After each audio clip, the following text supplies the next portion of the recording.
성경 말씀 봉독하는 동안 말씀을 잘 음미하셨습니까? 어째서 오늘 이 말씀이 주어졌을까? 이 시국에. 그저 성서 일과를 따라서 말씀 본문을 마주 할 뿐이지만 때로는 본문을 마주하는 것 자체가 아주 섬뜩해질 때가 있습니다. 일부러 고르지도 않았는데, 제가 뒤적뒤적해서 이 본문을 고르지도 않았는데 주어진 본문일 뿐인데 오늘 시국에 딱 떨어지는 그런 말씀이 주어질 때 섬뜩함을 느낍니다. 설교자의 몫은 별 도리 없습니다. 그 주어진 말씀의 진실을 헤아리면서 그로부터 들려오는 그 하나님의 음성에 귀를 기울일 뿐입니다. 오늘 본문 말씀은 이스라엘 첫 번째 왕 사울의 시대가 저물고 그 다음 왕 다윗의 시대가 동터오는 국면에서 두 사람의 그 몫을 아주 극적으로 대비하면서 그리고 있습니다. 주의 영이 사울에게서 떠나자 사울은 악한 영에 사로잡혀 괴로워했습니다. 그것을 본 신하들은 임금님께 말씀을 드려 그 악령을 물리칠 사람을 찾겠다고 합니다. 사울 임금의 허락을 받고 신하들이 찾아서 데리고 온 사람이 다윗이었습니다. 다윗은 수금을 잘 탔고 그 아름다운 음악으로 악령을 물리칠 수 있었습니다. 이것이 오늘 본문 말씀의 요체입니다.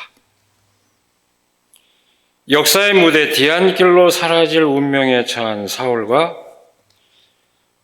이제 새로 역사의 무대에 등장하는 다윗이 엇갈리고 있습니다.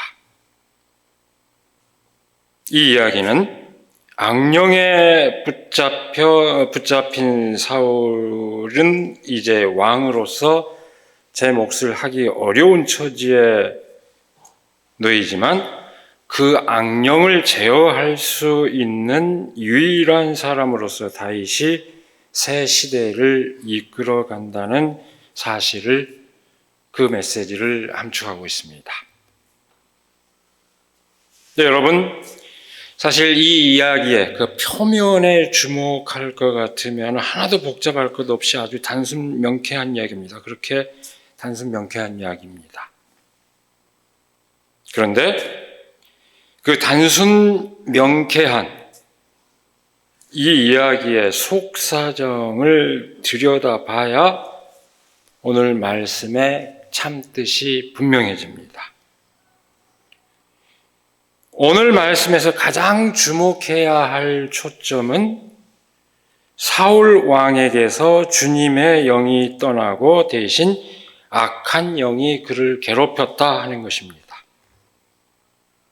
이스라엘 백성의 최고 통치자가 악령에 사로잡혀 있다는 사실입니다. 여러분, 그 사태가 함축하는 뜻이 무엇일까요?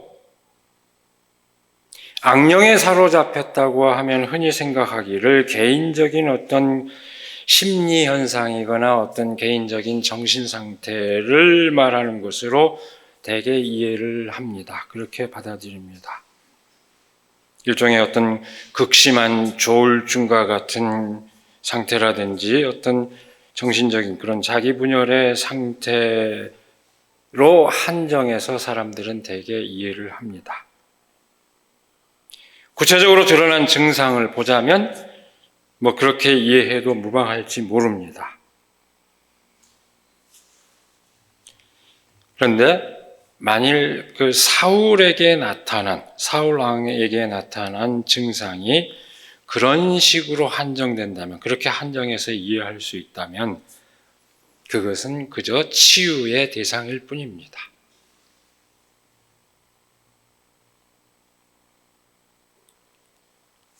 그러나 오늘 본문 말씀은 그렇게 얘기하지 않습니다. 그런 개인적인 어떤 질병의 상태가 아니라 하나님의 주의 영이 떠났다고 얘기를 하고 있습니다. 아주 분명하게 얘기합니다. 사울에게서 주님의 영이 떠났고 이렇게 말씀이 시작되고 있습니다. 성서 기록에 따르면 사울 왕 역시 하나님의 선택을 받은 지도자였습니다. 그런데 이제 하나님의 영이 그에게서 떠나버렸습니다. 하나님께서 더는 그를 지지해 주지 않는다는 것입니다. 그 까닭이 무엇일까요?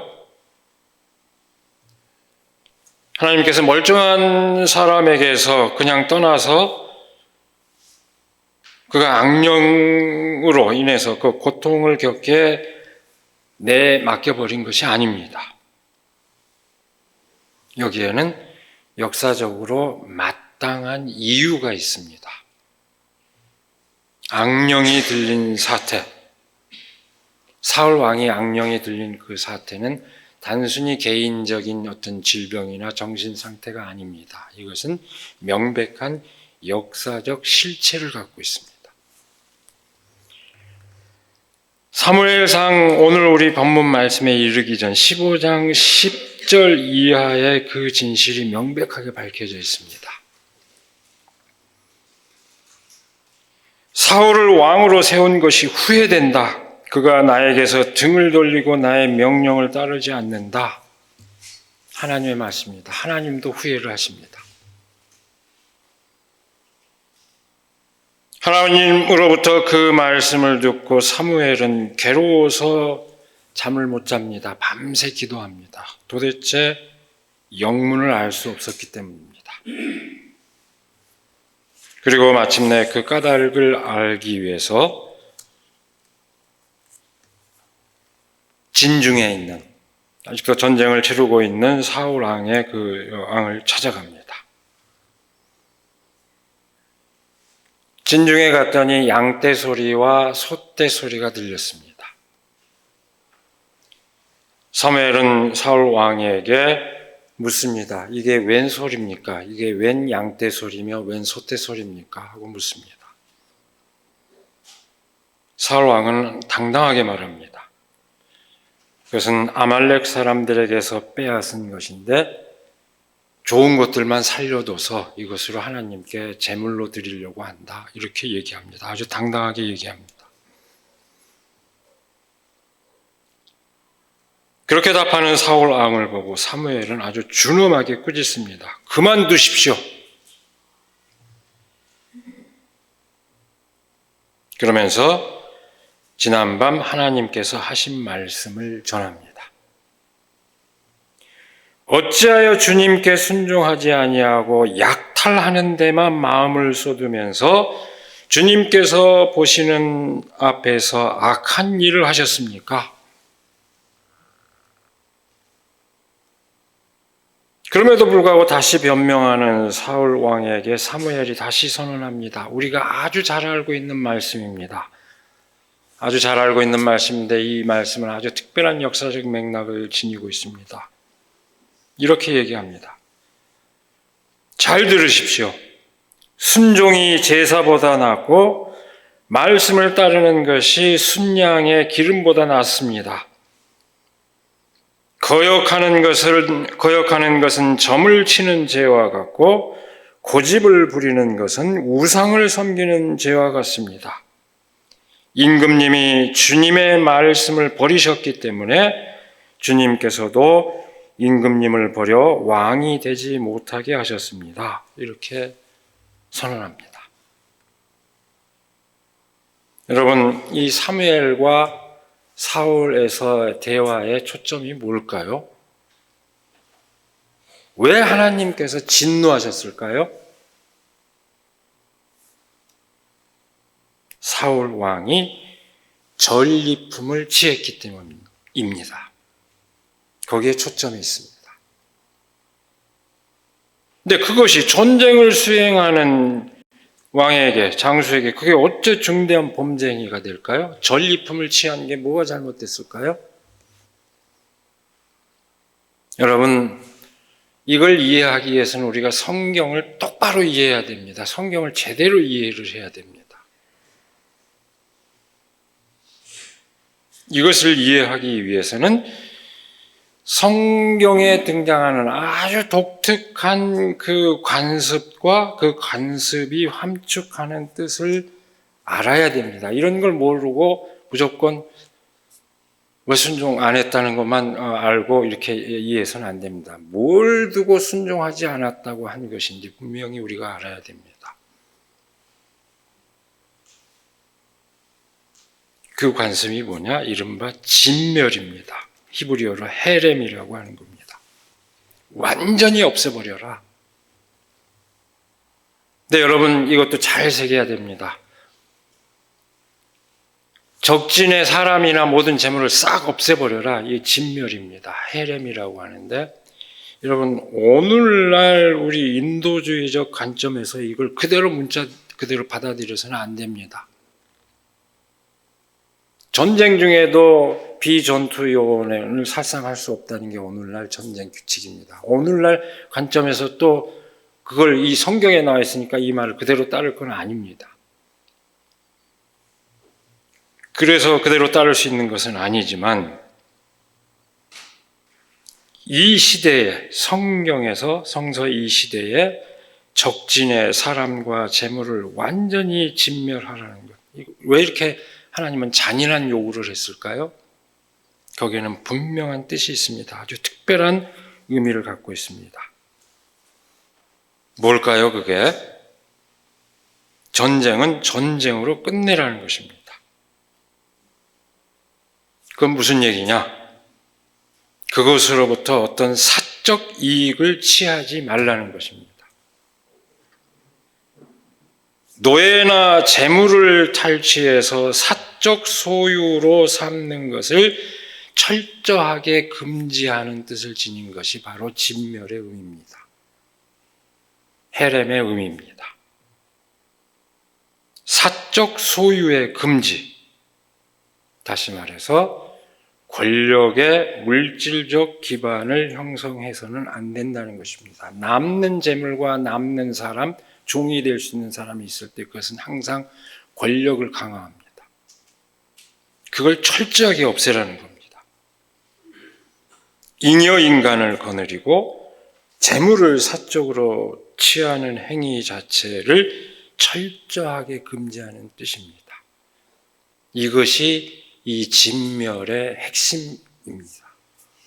단순히 사람을 죽이고 재물을 다 불태워 없애라. 여기에 그 잔인한 방법에 있는 것이 아니고 그로부터 이득을 취해서 권력을 강화하지 말라 그런 얘기입니다. 근데 왜 성서에서 이런 독특한 요상한 이것을 하나님의 뜻으로 가르쳤을까요? 이 역시 아주 분명한 역사적 맥락을 지니고 있습니다.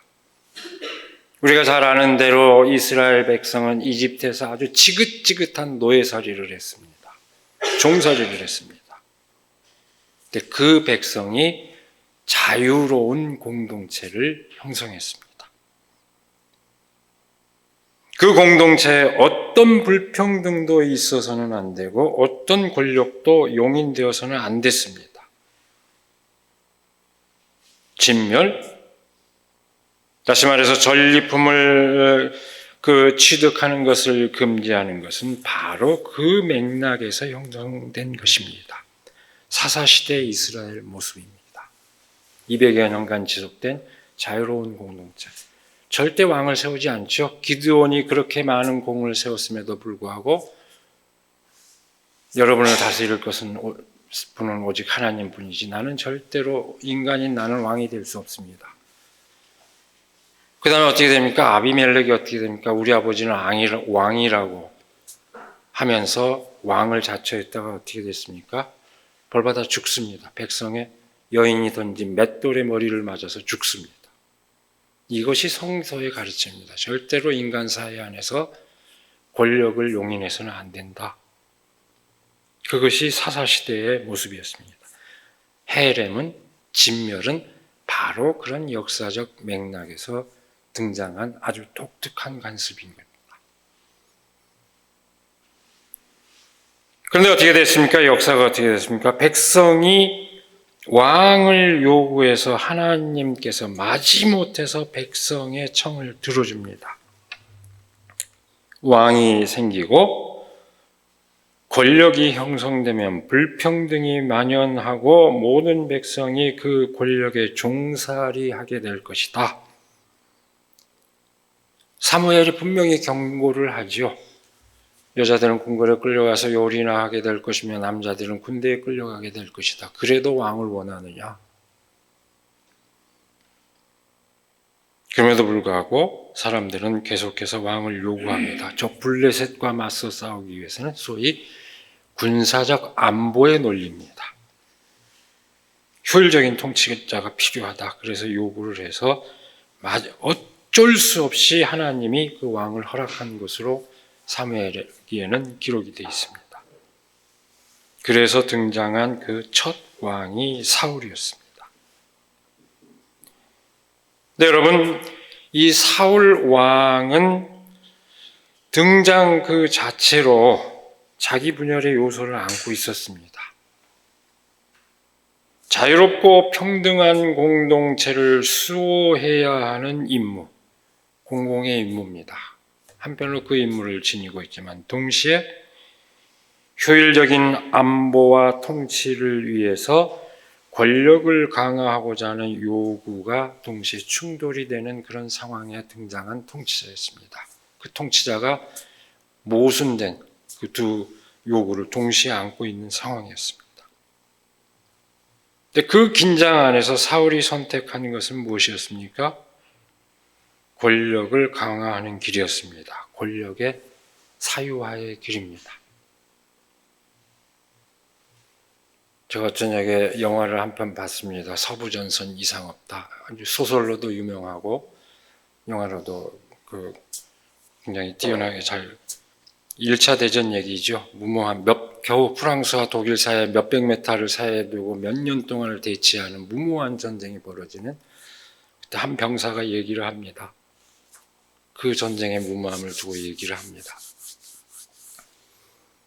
짐승에게 뼈다귀를 던져주면 그저 몰려들 뿐이지만 사람에게 권력을 주면은 그 사람은 짐승이 된다. 권력자들이 그렇게 무모하다는 거죠. 권력을 부여받은 인간이 그렇게 무모해진다는 것을 얘기를 합니다. 그 길입니다.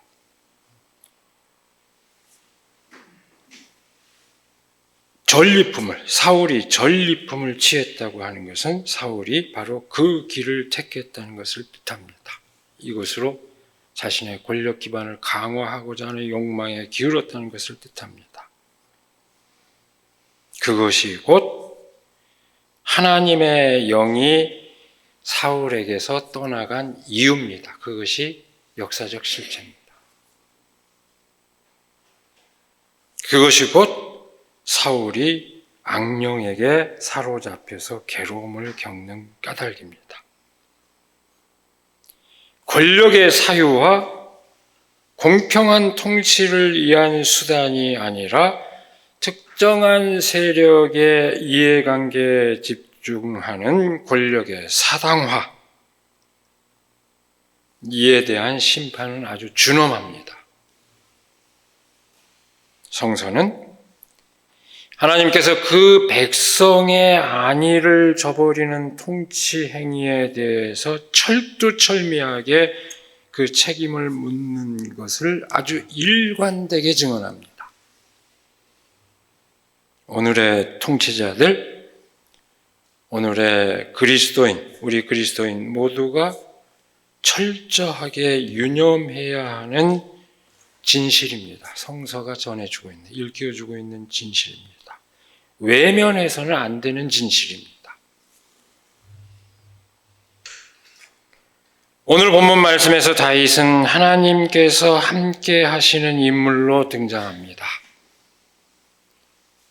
사울 왕의 패악을 넘어서 새로운 시대를 이끌 것으로 기대되는 인물입니다. 소년 다윗, 청년 다윗은 확실히 그렇게 촉망받는 사람이었습니다. 또한 성서는 다윗이 왕이 된 이후에 이룩한 놀라운 치적들을 기록하고 그 시대를 영광스러운 과거로 기억하고 있기도 합니다. 그러나 놓쳐서는 안 되는 진실이 있습니다. 성서는 동시에 왕으로서 다윗의 치부도 낱낱이 기록해 두고 있습니다. 특별히 신명기 역사가 사무엘 상하와 열왕기서가 여기에 해당합니다. 이 신명기 역사가 기록하고 있는 역대기와 달리 이 역사책이 기록하고 있는 다윗 왕의 행적은 다윗 왕의 그 치부를 그대로 드러내주고 있습니다. 여러분, 사실 다윗 왕은 권력에 강하라는 면에서 사울 왕보다 한술 더 떴습니다.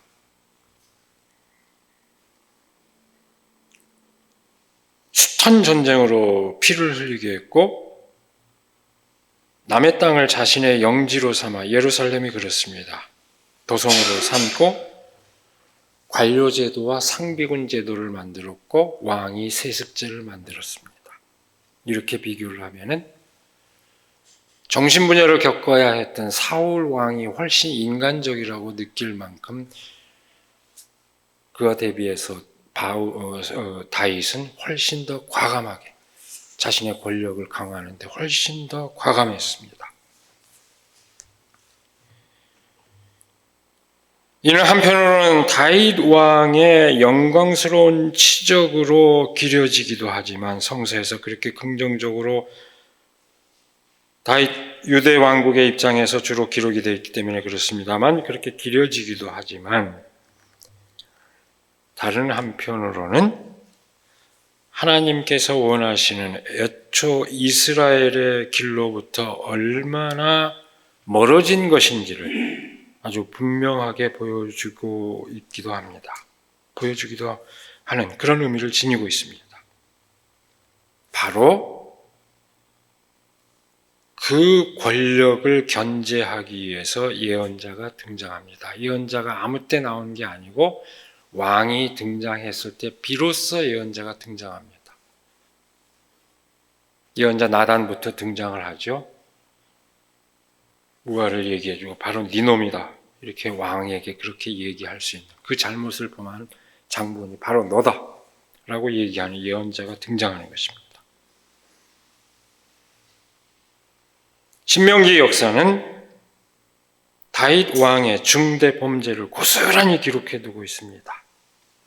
우리가 잘 알고 있는 지금 얘기했던 것처럼 자기 부하의 아내를 취한 일, 그 다음에 또 아주 중요한 사람들이 잘 모르는데요. 아주 중대한 범죄 행위를 또 기록하고 있습니다. 이미 주어진 것에 족한 줄 모르고 인구조사를 실시합니다. 인구조사를 실시한 이유가 뭘까요? 군대와 세금을 누리기 위한 것입니다. 그래서 하나님한테 혼나는 얘기가 기록되어 있습니다. 이 예를 단적으로 든 겁니다.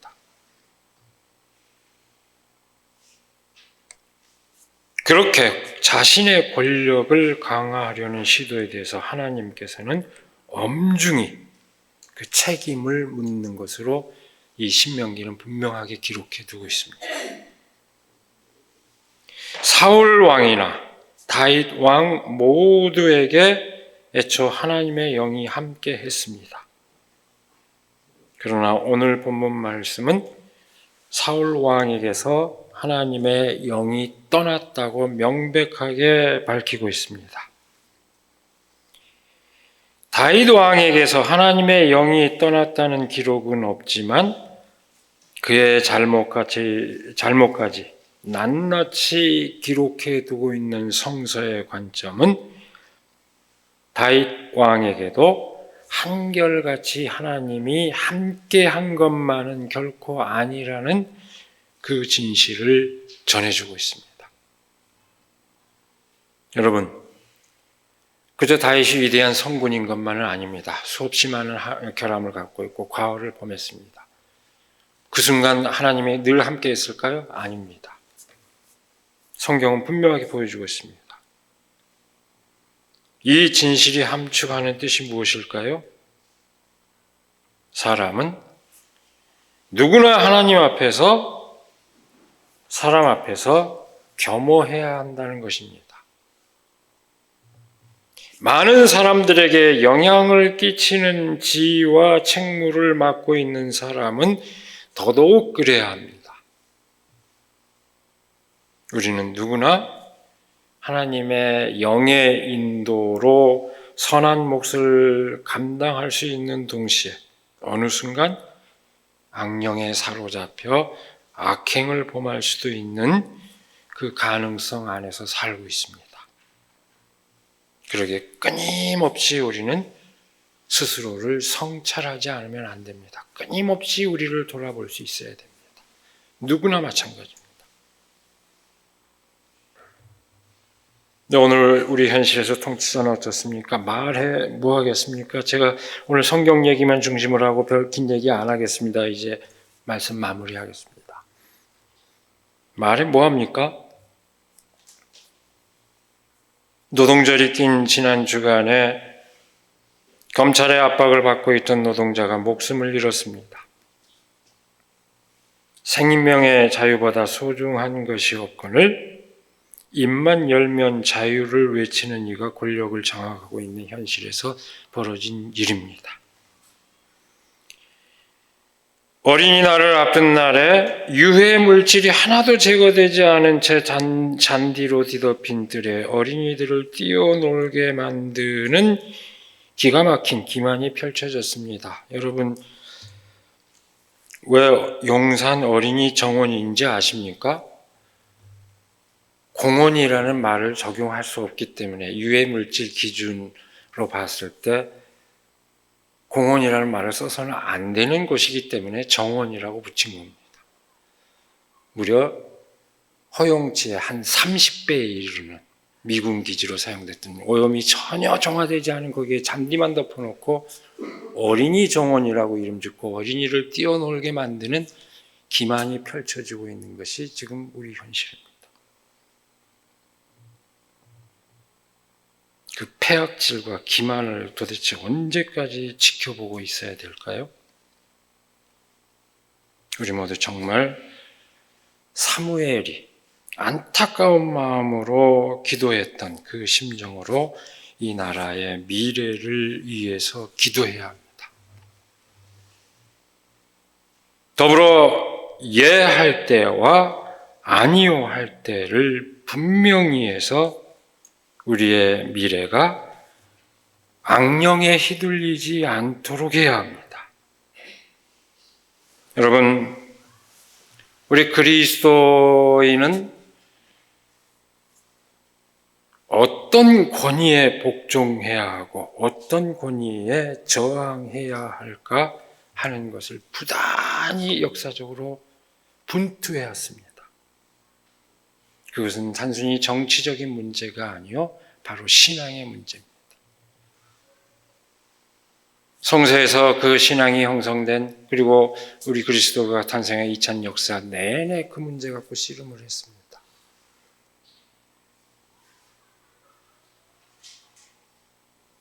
그야말로 우리의 영의 눈이 흐려지지 않도록, 그래서 분명히 우리가 분별할 수 있도록 우리는 부단히 기도해야 될 겁니다. 우리 모두가 하나님과 사람들 앞에서 진정으로 하나님이 함께하는 사람으로서 살아갈 수 있기를 이 시간에 간절히 기원합니다. 기도하겠습니다. 하나님, 오늘도 귀한 날을 주셔서 또 말씀을 통해서 저의 삶을 가다듬게 하여 주심을 감사드립니다. 하나님께서 선택하셨지만 그럼에도 불구하고 하나님의 뜻을 저버린 사람들에게 하나님께서는 더 이상 함께하지 않는다는 그 진실을 오늘 말씀을 통해서 깨닫습니다. 그 말씀의 진실 앞에서 우리가 진실로 겸허해지게 하여 주시옵소서.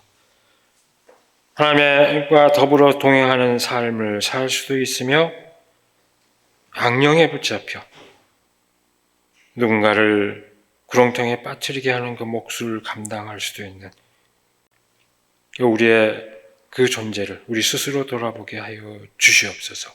우리 스스로 악의 유혹에 빠지지 않도록 하여 주시오며 또 그렇게 악의 유혹에 빠져서 사람들을 구렁텅이로 몰아넣는 그 권력의 실체를 똑똑히 바라보며 그에 대해서 저항할 수 있도록 하나님의 뜻을 외칠 수 있도록 저의 영의 눈을 열어주시고 저의 뜻을 다지게 하여 주시옵소서. 주께서 늘 비록 연약한 늘 흔들리는 저희들이지만 하나님께서 영으로 함께 하심으로 우리가 그 선한 길을 택할 수 있도록 하나님 함께하여 주시옵기를 원하며 우리 주 예수 그리스도의 이름으로 기도드리옵나이다. 아멘.